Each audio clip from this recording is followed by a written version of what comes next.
No, do you like comic books? I do. Well, that's good because we are joined by none other than Rantz Hosley, the creator of this comic book tattoo. Welcome to the show, man. So, Rantz, you and I have known each other basically on the digital level for 3 years. Is that correct? We've actually known each other longer than that. What? And it's actually related to the Tori. Is it really? Yes. Well, let's get into our relationship first, because I know Rantz from the internet, the World Wide Web, as it were. Yes. And we ended up being instant messenger friends, and you started doing work with my band, The Panic Channel. Yep, I did. Before we talk about that, let's tell everybody at home what exactly. It's an interesting idea. Let's talk about what this is. The book is Comic Book Tattoo. It's over 50 stories that are inspired by Tori Amos's entire discography. Yeah, I'm working on that thing. Going all the way back to Why Can't Tori Read even. Wow. That's an interesting. You would think if an artist is going to come out and do this, that's one you wouldn't naturally think of. But as it turns out, she's a fan of Sandman. Is that correct? Yes. I actually introduced her to Neil Gaiman and the Sandman comics when I was staying at her place during the recording of Little Earthquakes. Okay. But going back to your connection and my connection and Tori's, in '94, '95, Nine Inch Nails played at Universal. I was at that show. Yes, you were backstage at that show. That's right. And I backstage, Todd. And I was backstage at that show. Oh. And it's not so special anymore. It wasn't so hard to get in. Proceed. Little low. But so I was being a complete idiot and just babbling at you and talking away and going, "Oh, you're great! So when's the Chili Peppers album coming out?" And just babbling on and on. That was you? Yes. And now you're on my show. Yes, and I had very long hair at the time. Oh boy. Yeah. Well, let's thank him for being here. Yes. I had no idea. But Dave was incredibly civil and very polite, and Tori was recording a song that was originally supposed to be for the Don Juan DeMarco soundtrack. You know what? I can't believe you just brought that up. And Flea was already playing on it, and Michael Stipe was doing a duet with her. That's right. And she, that next day, was going, "What am I going to do? I have no guitarist on there. I don't want to use X guitarist." And I said, "You know who you should have? You should have Dave Navarro do it, because I just met him last night at the Nine Inch Nails show. He's awesome. He's a great guy, very cool. I think he'll get along well." And she's like, "Really?" And I was going, "Yeah." So that's how that actually happened. That's so weird. And so, Flea and I went down with Michael Stipe and Tori, and we recorded what I thought was a great song. Oh, the vinyl song was awesome. Never saw the light of day. Yep. Do you have a copy of that? I don't.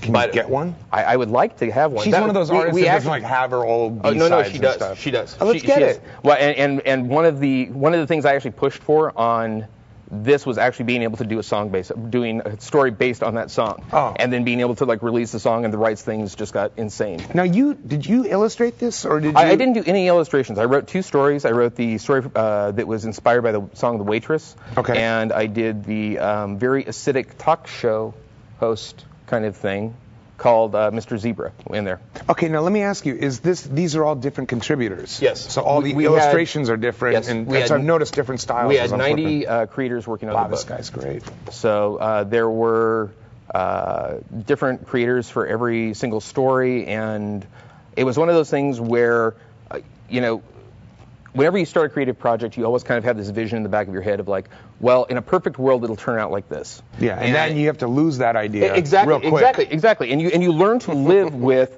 the fact that you're never going to reach that. And this show initially was going to be broadcast live from the Great Pyramids of Egypt. I don't know if you remember that. That was the original in concept. A perfect world. Yeah, perfect world idea, but yes. Nevertheless, yes, here we are. And there we go. And you kind of learn to accept that that's going to be the thing that pushes you forward. Yeah. That you keep striving for. And I can honestly say this is the first thing that it not only hit everything that I wanted it to do, but it went beyond. And it was definitely by merit of everyone involved in it. Because it was, if one person out of that 90 would have not brought their A game, an anthology or, a mixtape or anything is only as strong as its weakest, component. It was one of those situations where we ended up because people got a little enthusiastic. They were committed to doing 5 pages, and then they turned stuff in, and they had done 9 pages, or they had done 13 pages. Is that bad? It's bad when we are committed to a printer who already cut a month off of our schedule, and we literally had 3 days to do the assembly of the book. And the designer was in the UK, but and he and I are committed to a number of pages? Yes. Okay, and that's what is it? 480 pages. So. And we ended up cutting out the table of contents. We ended up cutting out like the creators' pictures. We cut anything that could possibly be cut. Well, let me tell you something. You know what's amazing is I have a dining room table at home. Yes. And this would seem like a perfect. And that was because one leg is about this short on my dining room table. Well, we're thinking. We're thinking of the on my coffee table. Yeah, we're thinking of the consumers because really, things I give him too. It's a lovely comic. And it's also a workout routine, and it's also a defensive measure. You know those old jokes about phone books, stopping bullets. Yeah. Just put this in your shirt. You can walk down, outside there and not have to worry about, anything like coming at you. So, all right. Not that I'm familiar with, That's this what area. I like about my comics when they're practical. Yeah, exactly. And they can stop bullets. And Tori signed that for you. That's a limited edition print from BEA. That look at that, dude. That is the end paper for when you open up the book. Wow, thank you, Tori. And this is completely sold out now. Is this the limited leather? This is the leather, gold, vellum-plated. Wow. Monster destruction. Cool. Nobody ever brings to me. Yes. Woo! He'll gloat later. That's beautiful. Are you sure you want to give this to me? Yes. Stupid. You gave me a belt buckle. A belt buckle? I only have one. No, the Panic. I actually was checking this out. He was asking about my Panic Channel belt buckle. I gave that to you? Yes. I think it's a fair trade. Yes. Look at that. Let's get one more shot of it. Get his hand on Just keep the hand there a little bit. We'll be nice, right? Wow, man, thank you so much. And when is this thing available, by the way? It's out now. The limited edition sold out the week before it was released. Wow. The hardcover has done insanely well. We're in every Barnes & Noble and Borders where they're featured, one of their featured new releases, like when you go in on the island and stuff. So it's good for you, man. It's been a pretty amazing thing. And how long did this process from conception to on the shelf? What was that time frame for you? Well, like the initial discussion happened at last San Diego Comic-Con 2007. Oh, that was nothing in a year. Well, it's even less than that because after we had the discussion, Tori and I started talking back and forth, and it went for months really with us trying to decide exactly what it was, because it was really important to us to basically have the artists have complete creative full reign, to be able to just cut loose and be able to use this huge canvas in a way that they never get the opportunity to do so. Yeah. Are there any ideas to do other artists? Has anybody approached you since this has come out? I've had a lot of different fans ask if I was going to do different bands, and Jane's is actually one of the bands that comes up. Okay. Tool is one of the bands that comes up a lot. Yeah, I imagine that would be a great book. Yeah. Nine Inch Nails is a band that comes up a lot. But it's one of those things where I think that part of the reason why this worked is because Tori and I have been friends for so long. Yeah. And there was a level of trust there that made things a lot easier to do shorthand. Because from the time the creators actually started on the stories, it was like the week of Christmas last year. And we finished by April 15th. Wow. So, I mean, it was a very, very quick turnaround.